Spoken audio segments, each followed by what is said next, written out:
Welcome to the 10th video in the series, The Dictatorship of the Proletariat According to Marx and Engels.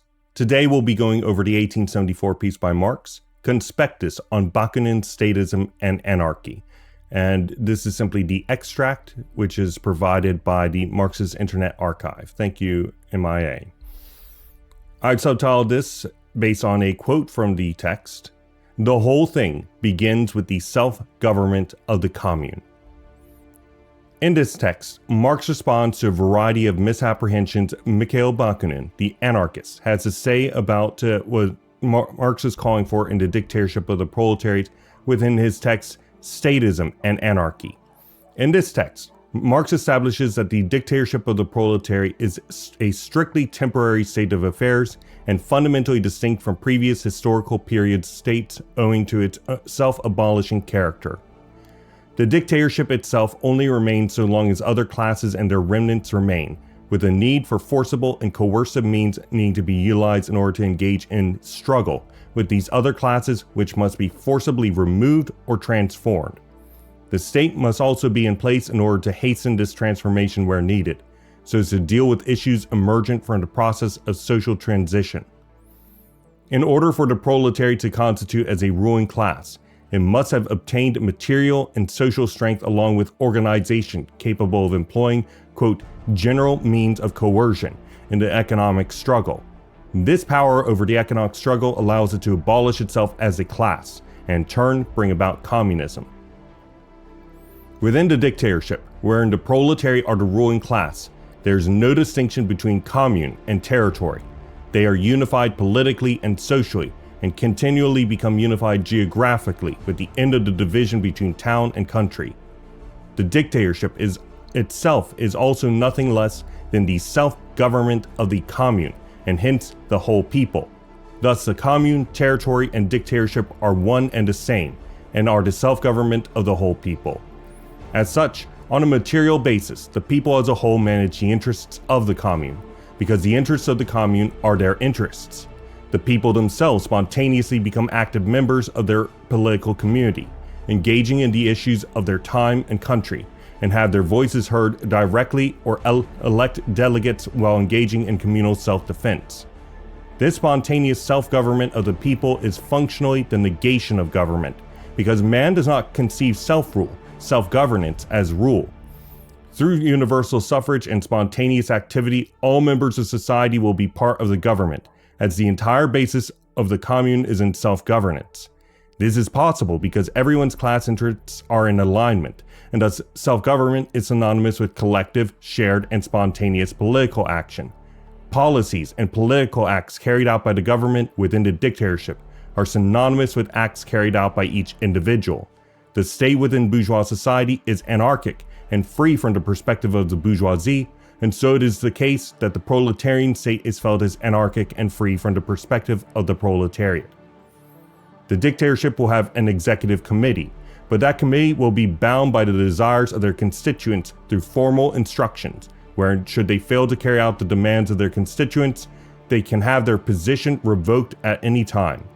Thus, even through delegates, self-government will be maintained. This executive committee would maintain the important functions of the central government. In addition, as time passes, the divisions of labor are transformed and abolished wherever they hinder the development of the abolition of class. It is not an immediate thing that all divisions of labor are removed, but instead a practical task carried out as positions become more robust and simplified, bureaucracy is brought to an end, and scientific society develops. In the present political sense, the state is synonymous with governor and slave. But in the proletarian state, wherein class rule is in the process of disappearing, and the great mass governs themselves since all are made into the working class, there is a new character to governance. This new character is, in fact, in the act of withering away, as the state's social functions are in fact absorbed as a tool by the proletariat to manage the transition to a stateless society. With collective ownership, the domination of one class over another will end, which will allow for the real will of the cooperative to be understood. Marx also specifies that it is useless to speak of elections without describing the real content of them, which is what the economic foundation of the apparatus of society, and thereby the economic situation of the voters, are. Consider the electorate in ancient Greece. In a new society where an election ceased being political, there exists no government function, and distribution of the general functions of social activity become a business matter, on which gives no domination but instead becomes authority based on knowledge and skill. Thus, election on this basis has nothing of its present political character. In other words, such notions of the dictatorship simply being the quote same old are ridiculous. The whole basis of society is changed, and with it the formalisms have changed in content as well. It is not a small number of leaders, quote-unquote chosen, elected by the people, but rather all members of the political scene, which is everyone in a society wherein all the workers govern themselves. There are, in fact, no full-time bureaucrats. Everyone is a worker. Within this new social organization, the old levers of power will disappear. Ideas that the state will simply compel labor disappear when the basis for compelling also disappears. In a worker state, compelling labor is quite difficult, as one can imagine, outside the most desperate of times, and the old tricks for doing so disappear from the hands of those who seek to do so. A manager in a workers' cooperative factory, for example, must engage with the workers in a fundamentally different way due to the distinct form of administrative function.